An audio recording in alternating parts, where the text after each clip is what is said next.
Hello and welcome back to Eurovision 365. It's so great to have you here, and thanks for being here. Eurovision 365 is now in Liverpool. Do you like my t-shirt? Do you like it? I got that today because, of course, this is the week of Eurovision Song Contest 2023, and it started with a bang yesterday at the Turquoise Carpet opening ceremony, and check out the video for that on the channel. But today has been a very special day because it was the time for all performers at semi-final 1 to take to the stage for the first dress rehearsal. And I'm very happy to say that Eurovision 365 has had access to that. So I'm about to go through each of the performances, including the postcards and what to expect at Eurovision semi-final 1. I won't give everything away, but just to let you know from the outset, if you don't want to know anything that's happening, don't watch this video because there will be lots and lots and lots of spoilers. So, you still there? Okay, let's have a look at what to expect for semi-final 1. So the first thing that I noticed was the area around the seating where the various delegations will be seated. The space is very colourful and very bright, and it really lends itself colour-wise to the colour scheme of this year's branding. And there's LED lights along the seating, which changes depending on the actual country about to perform. So it does look visually, it's very, very good. So the opening sequence is really cool because it gives us a look at key locations in Liverpool and key locations in Ukraine. And that is the theme of the postcards throughout. So we get a snippet of a place in the United Kingdom, a place in Ukraine, and also the performer, whichever country they're representing, we get a look at them. And all the postcards are fantastic, I've got to say that, because they combine, there's a theme throughout. So for example, if you start off in a library in Liverpool, you then see a library in Ukraine, and then the performer from whatever country they are, let's say Finland, Croatia, is walking through a library. But it's really, really nice, really special postcards, I have to say. Then we jump to the stage, and there's a boy and a girl, but it looks like they are performing in front of a mirror in maybe Liverpool and maybe Ukraine. And there's a lovely moment when they both connect, and the little boy brings the little girl through the mirror, and they go to the stage, and it's a lovely, lovely moment. We then have Julia, who is one of the presenters, of course, and she begins with a song, and there's a dance troupe. It's bright and colourful, and it does represent the colors of the logo as well. Again, visually, it's fantastic this year. Then we are joined on stage. Julia is joined on stage by Alicia and Hannah. Of course, that's her co-presenters. And there's a long walk for them from the back of the stage towards the front. And there's a lovely line which says, "We are honorary liveaboards." There's obviously a reference to the Kalush Orchestra, who of course won last year, and Julia makes reference that this is the first time ever that two countries have hosted the Eurovision. Hannah's French, I have to say, is on point, and a lovely funny line she says is, "Some of us Brits do like to give another language a go." Then they mention, of course, this televote only rule that's brought in for the semi-finals this year. And they explain that. They also explain that there's a global vote for the first time ever, and obviously remind us that you can't vote until all songs have been heard. Speaking of all songs, it's then time to get the contest started proper, the semi-finals started proper, and we go to Norway, who of course will be opening semi-final 1. There's a nice touch this year as well. We get to see the performers from each country backstage just before they go on stage. This isn't the first time it's happened. It's happened in 2016. It's happened in different years as well, 2011.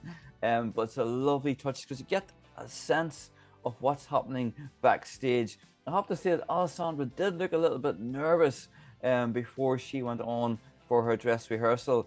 So the postcard for Alessandra is, it's Liverpool Central Library, and then you have a library in Oslo and a library also in Ukraine. It's lovely, and Alessandra is seen on a scooter for her postcard. Looks a lot of fun. In terms of her performance at the first dress rehearsal, blues are dominant colours. It's very similar to her performance at the Melody Grand Prix. There's not a lot of difference. Obviously, it's a little bit of a bigger stage. The costume's different for Alessandra as well. Vocally, I felt she was a bit pitchy in parts, but then again, it's the first dress rehearsal. There wasn't an audience watching that, so maybe she is holding back, and that's something I was thinking throughout, that maybe a lot of the performers are holding back until when it matters the most, when of course the people at home can vote. Next we go to Malta, and the theme for their postcard is travel. And Malta are seen, the busker are seen in a Volkswagen camper van around Malta, and then they're playing with frisbees, which is a lot of fun. A lot of fun in their postcard. I have to say, during the dress rehearsal, it didn't start immediately. We went to Alicia, who was standing amongst the delegations area. Perhaps it was to get the staging, because Malta's staging is quite complex. There's lots going on. But then we did get to the actual performance. The lead singer of the busker at the beginning is flanked by previous Maltese performers, like Destiny, for example. That's a great Easter egg for us Eurovision fans, but for anyone who maybe isn't a fan of Eurovision so much, that might look a little bit different, a little bit strange. But what I will say for the performance is it's very bright and colourful. A little bit pitchy in parts as well, I felt. There's lots of moving, lots of movement. There's a lot for the lead singer to do, actually. So he's going from one part of the stage to the other. He's running to the front, he's running to the back. And I think because of that, his vocals has maybe had a hit with that, because it does sound quite breathy in parts. There's a really nice change from the colourful jumpers that they were towards the end of the song to them changing to their silver glittery ones. There's plenty of energy, and it is, I would say, very busy on screen, but nonetheless, generally speaking, not a bad rehearsal at all. For Serbia, art is the theme of the postcard, and Luke is actually seen fencing, and vocally he begins really strong, I felt. There's flashing blue lights at the very beginning, a bit breathy in parts as well. There's a great overhead shot of Luke Black with the hello, game over, and that's really good. And we have a transformer in the, well, I call it a transformer, but a robotic type character on the LED screens at the back. And there's a few visual effects on screen. It's a very different kind of performance. It's definitely been elevated from the Serbian national final, I have to say that. Very different. I don't know if it's different in a good thing or different in a bad way, where people will be turned on or turned off by that performance, but it is different, and different can often do well at Eurovision. We'll soon know. Next we go on to Latvia, and beaches is the theme of their postcards. We have a beach in the UK, we have a beach in Ukraine, and then we go to Latvia on a snowy beach. It looks like a lot of fun, but they are looking very, very, very cold, that has to be said. The performance itself, for me, very similar to the national final performance. Bigger stage, and they've a lot more room to play with, but very similar to their national final performance. For me, up to this point, this is song 4, of course. For me, it was the best vocal so far to the point. The back LED walls being used with gold fireworks looks lovely. There's a gold tree part to the staging, which looks similar to Jamala's. You remember her climbing tree in 2016? And for me, that was the best performance so far. I love the song. I think Aya is a fantastic song. It's a song I listen to every time. I never skip that song when it comes on. My only worry is, will people lift up the phone and vote for it? I certainly hope so. It's very, very good and very, very strong, and he didn't miss a beat when he performed it.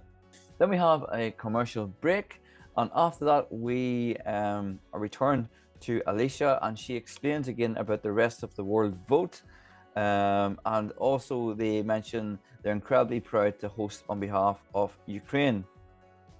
And then she mentions, can you believe we haven't hosted since 1998? And then she goes into a real cool rap about like things from 1998 onwards with the Eurovision, and it's a lot of fun.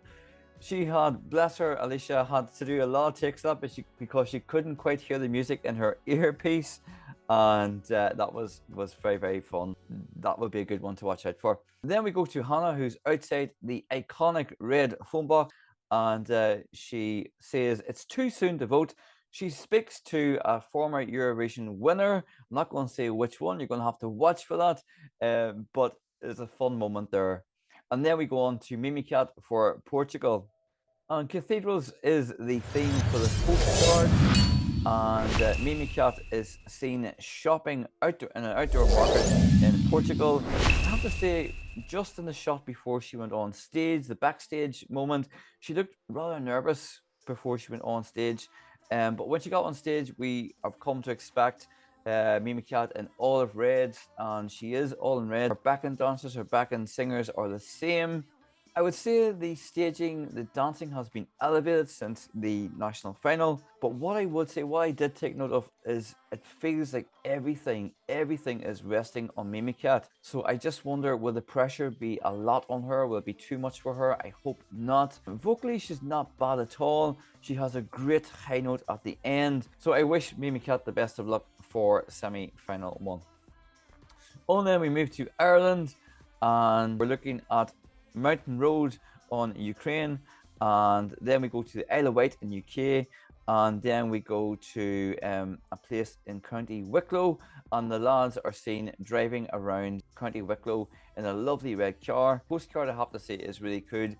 The postcards in general, as I've already alluded to, are fantastic this year. They're very, very good. They give reference to the Ukraine, but there's also a nice element with the UK and the performing nations, and it's all done in very good taste, and a lot of cases in humour as well. Connor, of course, lead singer of Wild Beast, dressed all in gold. I have to say, I felt he sounded a bit nervous at the beginning.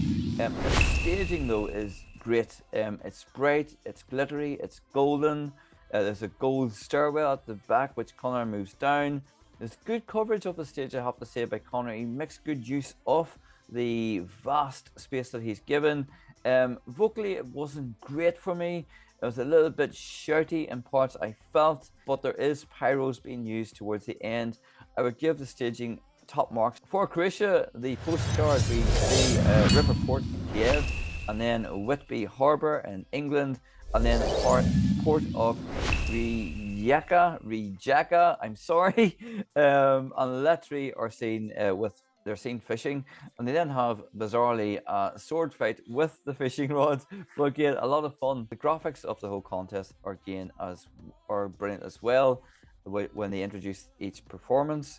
For Latvia, I felt that the lead singer was off-key in parts, but so bright and so colourful, and they march in line from the back of the stage, which is really cool. The staging is similar to the national final. It's the LED screens, I would say, elevated, because they're using a lot of imagery of the group maybe singing or different parts of their actual music video on the LED screens. So it's been elevated in that regard.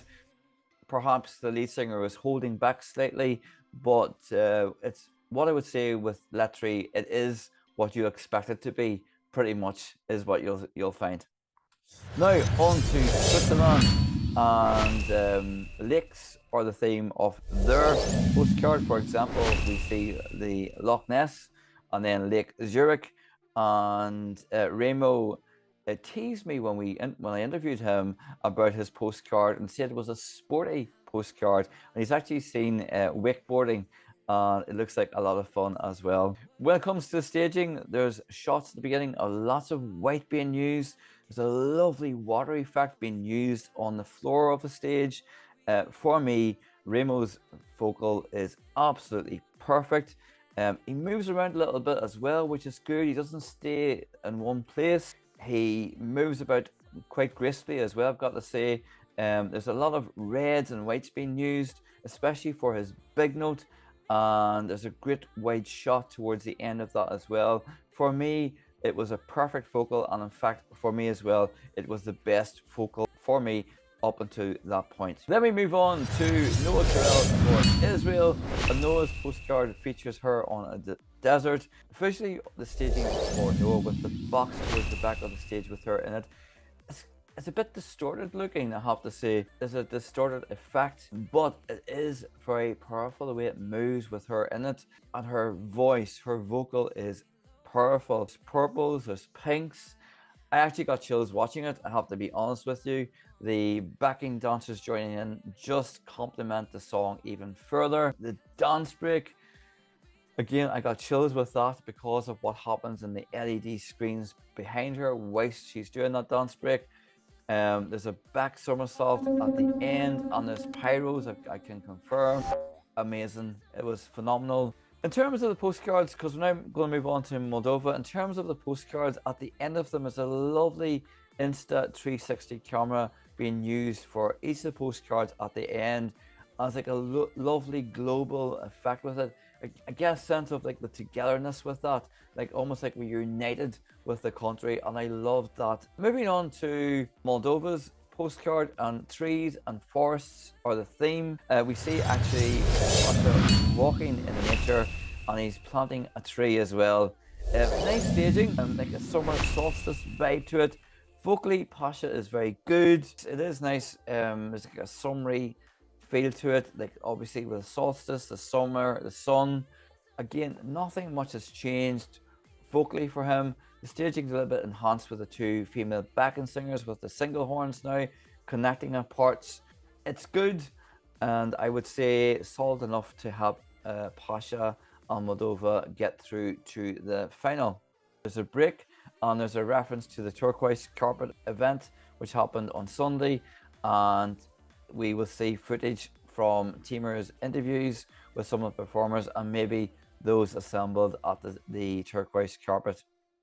Then we moved on to Sweden, and the theme for postcards is islands, and Loreen is actually seen practicing yoga and saging around her, so there's a nice earthy natural feel, which is, I suppose, linking to the song.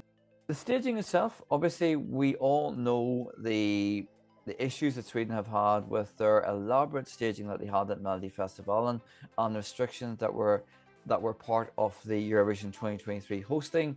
And what I would say is what they've done to address that is there's a lot of tight angles. I think that maybe detracts from it, because there's key moments from Melodifestivalen where the light flashes at key points of the melody, and I didn't sense that so much with her performance today. I didn't feel that effect visually as much as I did at the Melodifestivalen. For me, it's not as impressive, but then you have to remember that the vast majority of people are only going to be seeing this for the first time, so perhaps they will be like really excited to see this staging. So I would say she probably needs more space to play with than what she has, but what space she has, she is working with and using to as much of a good effect as she can. Then we move to Azerbaijan and Iran, and they are seen in Baku Boulevard. They're playing chess with large chess pieces.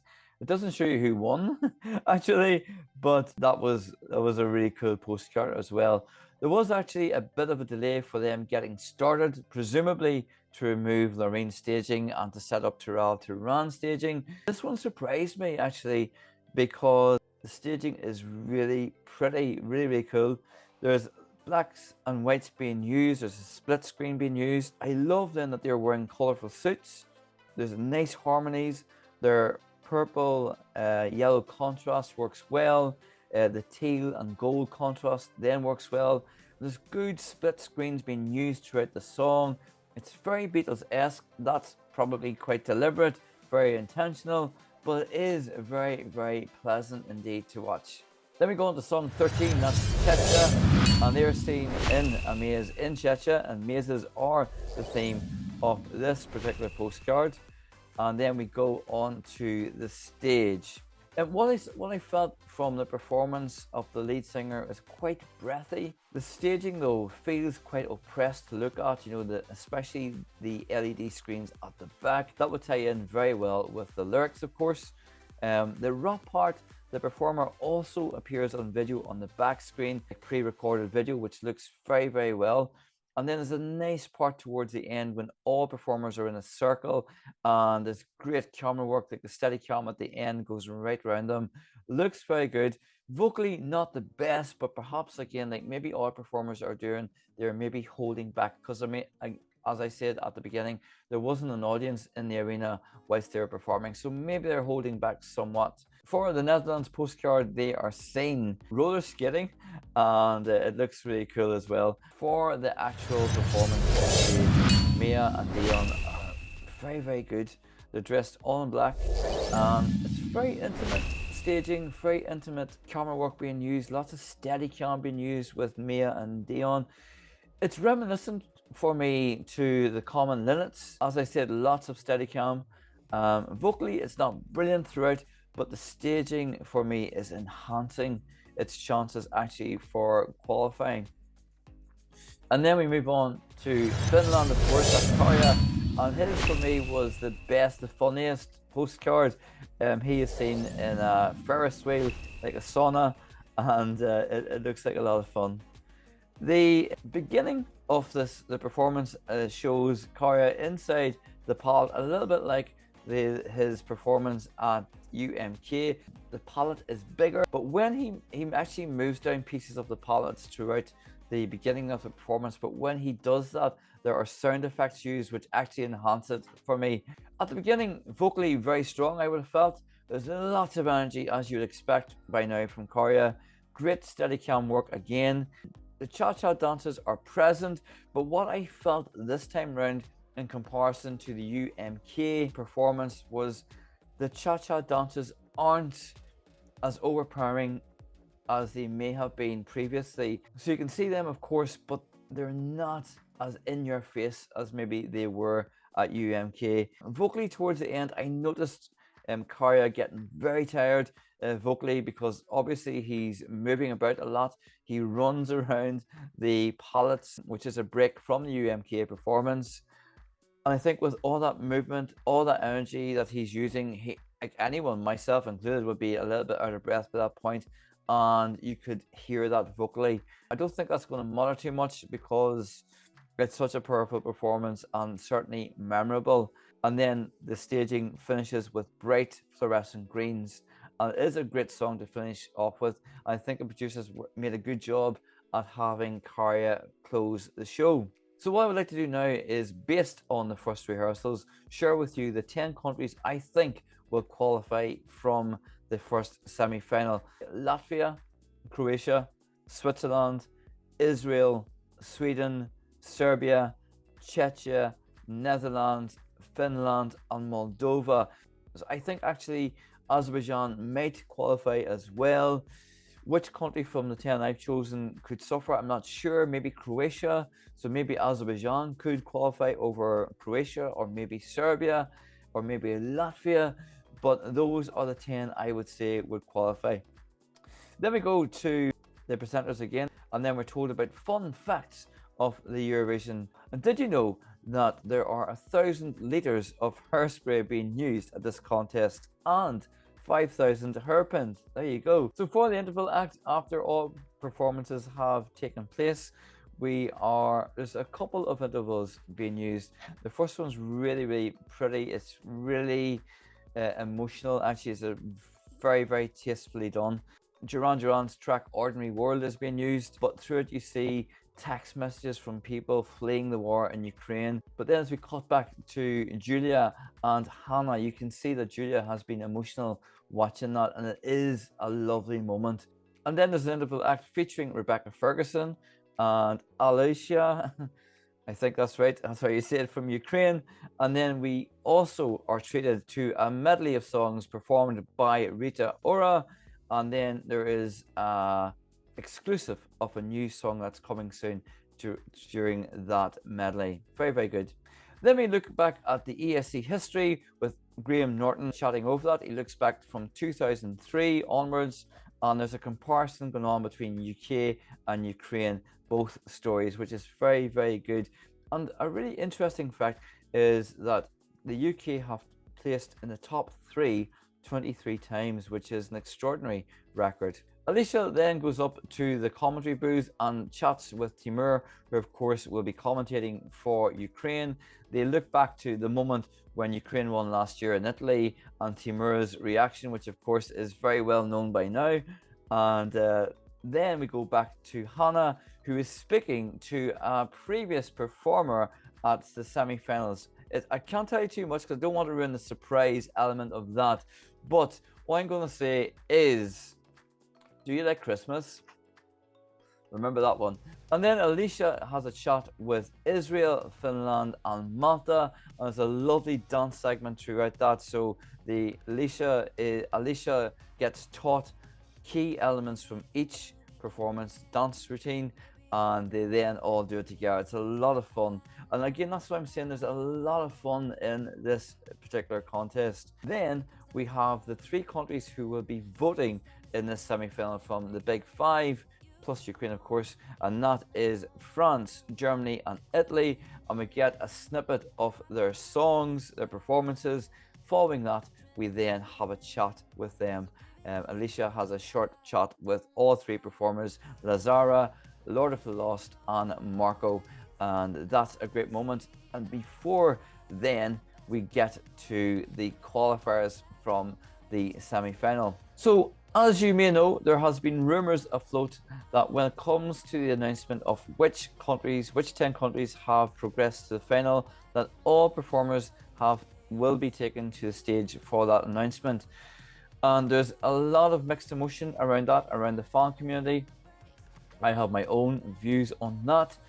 What I can say for this first dress rehearsal is that all performers did come on stage for the reveal of the 10 countries, but I'm not sure that's set in stone, because when the countries were announced who would be getting to the final, there was a shot of them on stage, but then it went to the delegation tables.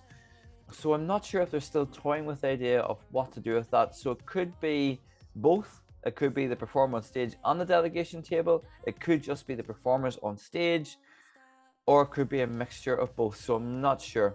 Time will tell. But just to let you know that once the performers are announced, they leave the stage. And who progressed from the first rehearsal? Well, I'm going to tell you. First off, it was Sweden, and then Moldova, Switzerland, Azerbaijan, Norway. So they were the first 5 that progressed during this first rehearsal. And then there's an interview backstage with all 5, and that's completed by Alicia. She chats to them very, very briefly. And then we go back to Hannah and Julia, who then announce the next 5 who will progress to the final. For the first rehearsal, that was Finland, then Latvia, Israel, Serbia, and the Netherlands. How much that will resemble the actual semi-final qualifiers, well, time will tell. So that completes my review of the first dress rehearsal of the first semi-final. Lots of fun, lots of colour, lots of brightness, lots of humour, but also lots of reverence as well. Production has been done beautifully. So what are you looking forward to? Which country do you think will qualify? Who are you hoping will? What are you expecting to see? You haven't long to wait. But I would love to know in between now and the first semi-final what your thoughts are. So you know what to do, don't you? Yeah, let me know in the comments below your thoughts. I look forward, as always, to reading those. But until next time, you take care. I'll see you very soon.